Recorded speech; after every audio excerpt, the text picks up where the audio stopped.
Hello friends, welcome to exam hall. आज के इस वीडियो में हमारा जो टॉपिक है वो है क्लास 10th का चैप्टर 3। और हम लोगों ने इसके पहले दो वीडियोस ऑलरेडी कंप्लीट किए हुए हैं, जिसमें फर्स्ट वीडियो में हम लोगों ने डिस्कस किया था जो पूरा चैप्टर है उसका स्टडी प्लान। ठीक है।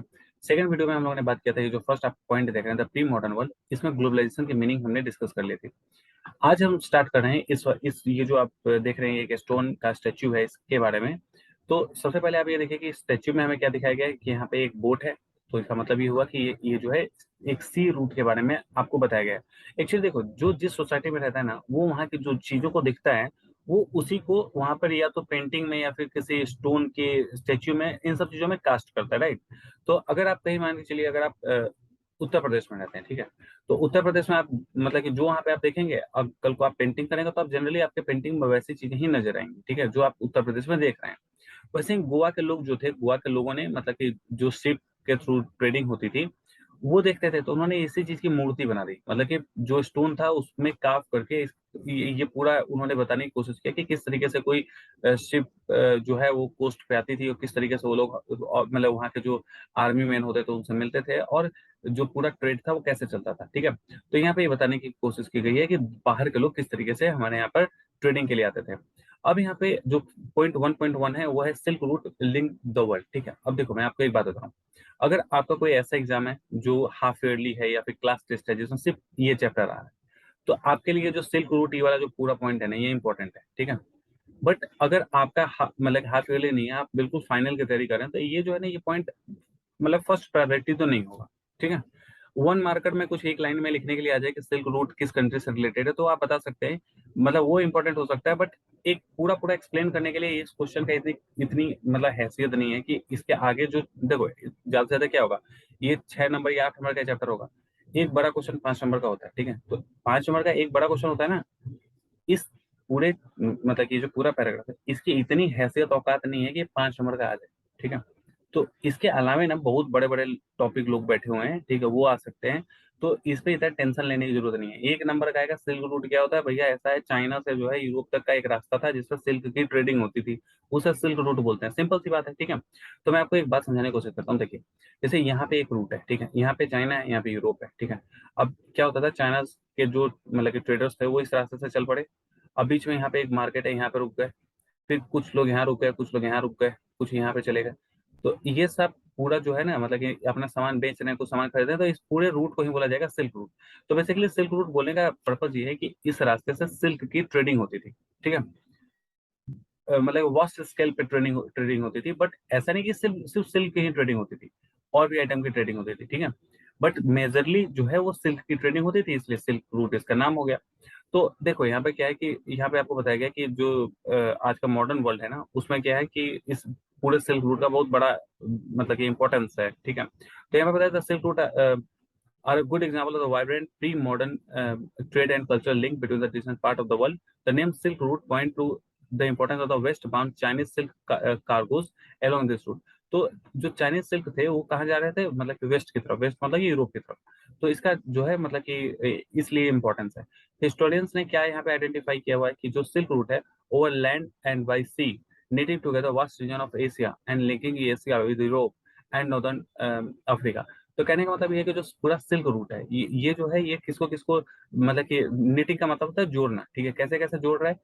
एशिया को जोड़ रहा है, फिर उसके बाद यूरोप को जोड़ रहा है, एशिया के साथ फिर अफ्रीका को भी जोड़ रहा है। इसका मतलब ये हुआ कि जो सिल्क का ट्रेड है वो अफ्रीका, यूरोप और एशिया में फैला हुआ था। ठीक है। They are also known to have existed since between the Christian era. मतलब कहने का ये हुआ कि जो ये रूट है ना, इसी रूट से जो है क्रिश्चियन एरा भी, मतलब कि क्रिश्चियनिटी जो है ना वो फैलनी शुरू हो जाती है। मेन बात ये है, ठीक है, कि क्रिश्चियनिटी जो है ना, अब देखो ऐसा है कि सिल्क रूट से केवल वन वे का तो रास्ता है नहीं कि चाइना से आप यूरोप जा रहे हैं। भाई यूरोप वाले भी तो चाइना आ रहे होंगे, है ना। तो ये वन वे नहीं चल रहा है, टू वे है। ठीक है। एक कुछ लोग इधर जा रहे हैं, मान के चलो अपने जो भी चीजें हैं ट्रेड करने, उधर से इधर लोग आ रहे हैं अपना ट्रेड करने या कल्चरल मतलब कि जो एक्सपेंशन है उसके लिए। ठीक है।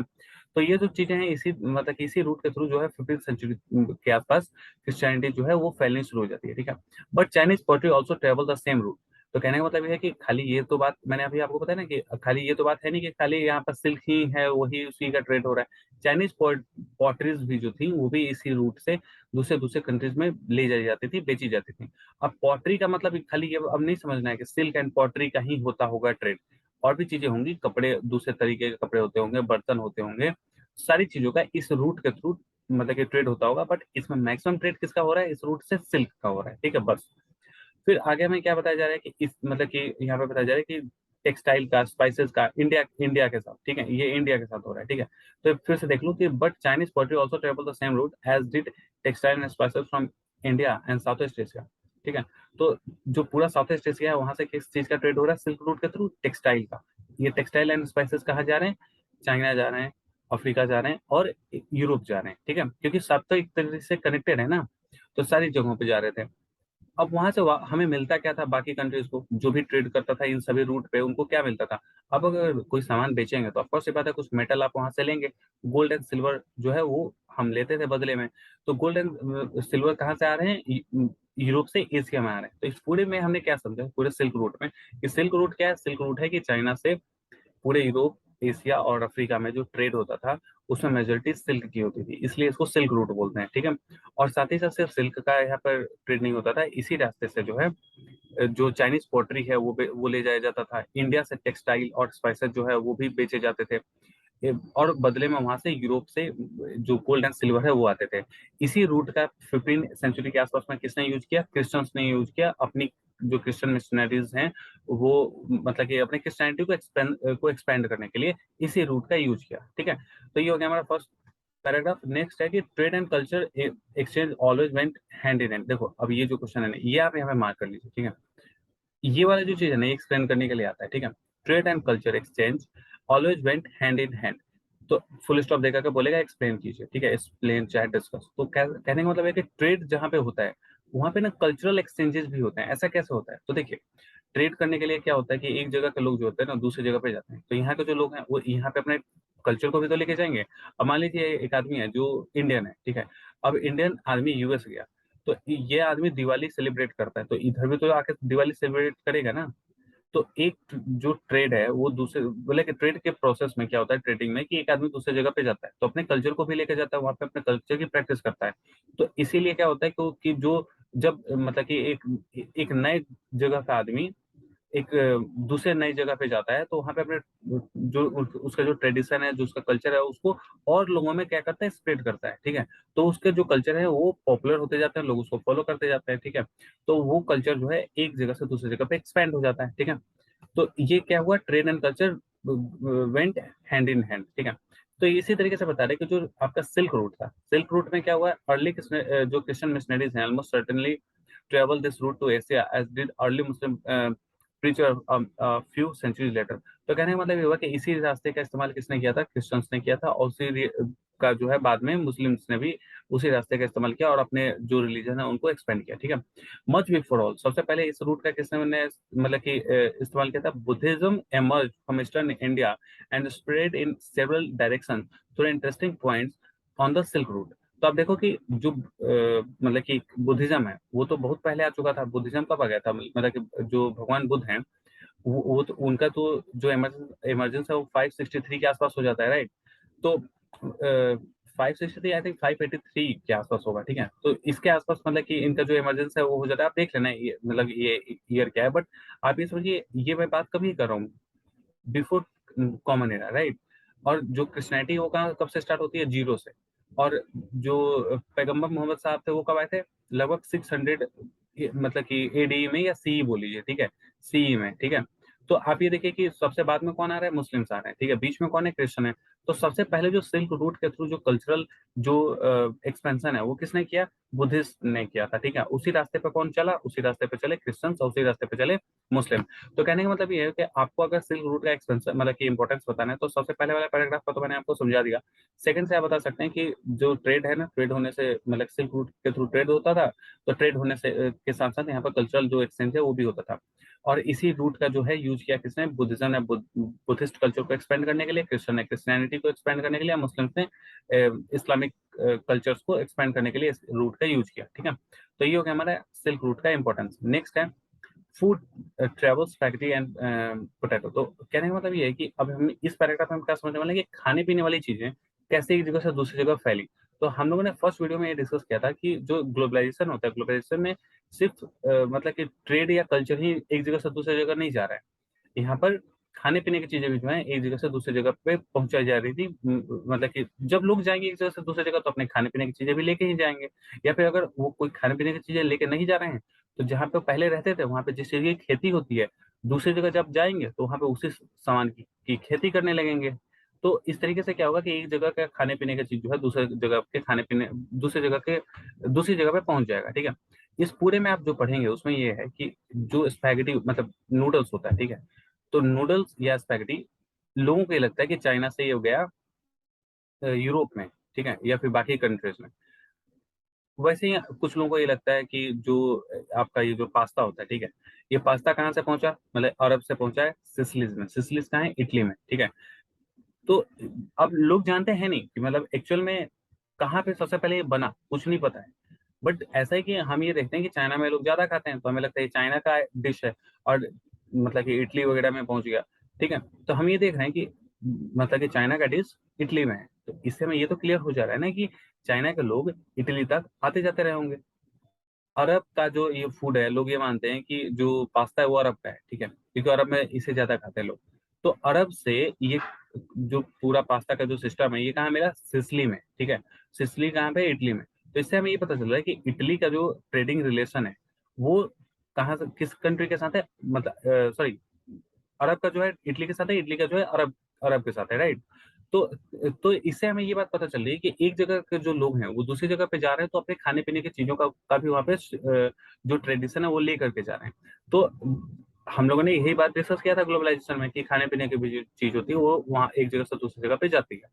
तो यहाँ पे एग्जाम में कुछ पूछे जाने वाला जैसा कुछ नहीं, ठीक है, इसलिए इसको बस समझना है खाली, ठीक है।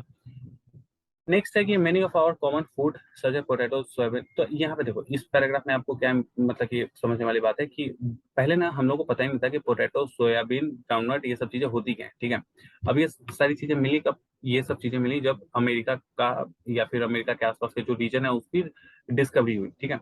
तो यहाँ पे पोटैटो, मेज, tomato, chillies, sweet potato and so on were not known to our ancestor until about the 5th century ago। लगभग 1500 जो ईयर था ना जिस समय अकबर वगैरह बीरबल वगैरह थे ना, उसके आसपास तक किसी को पता था नहीं कि अमेरिका वगैरह भी एग्जिस्ट करता है। इसकी डिस्कवरी किसने की थी, आपको पता होगा, क्रिस्टोफर कोलंबस ने की थी 1453 के आसपास, ठीक है। तो ये जो है पूरा जो ये जो टाइम पीरियड है इसके बाद ही लोगों को पता चला कि अमेरिका नाम का अभी कोई कंट्री है जो दुनिया में है, ठीक है। उसके पहले किसी को पता था नहीं। अब इन कंट्रीज के आसपास जब लोग पहुंचे तब उन लोगों को मिला क्या, यही सब खाने पीने का चीज, पोटैटो, सोयाबीन, ग्राउंडनट। क्योंकि देखो एक जगह से दूसरी जगह लोग जाते थे, उस टाइम पे कोई मशीन वाली शिप तो होती नहीं थी।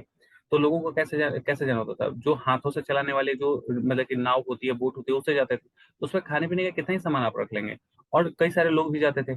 तो क्या होता था कि जिसको जिस आइलैंड में कुछ भी मिला मिला वही खा पी करके रहते थे।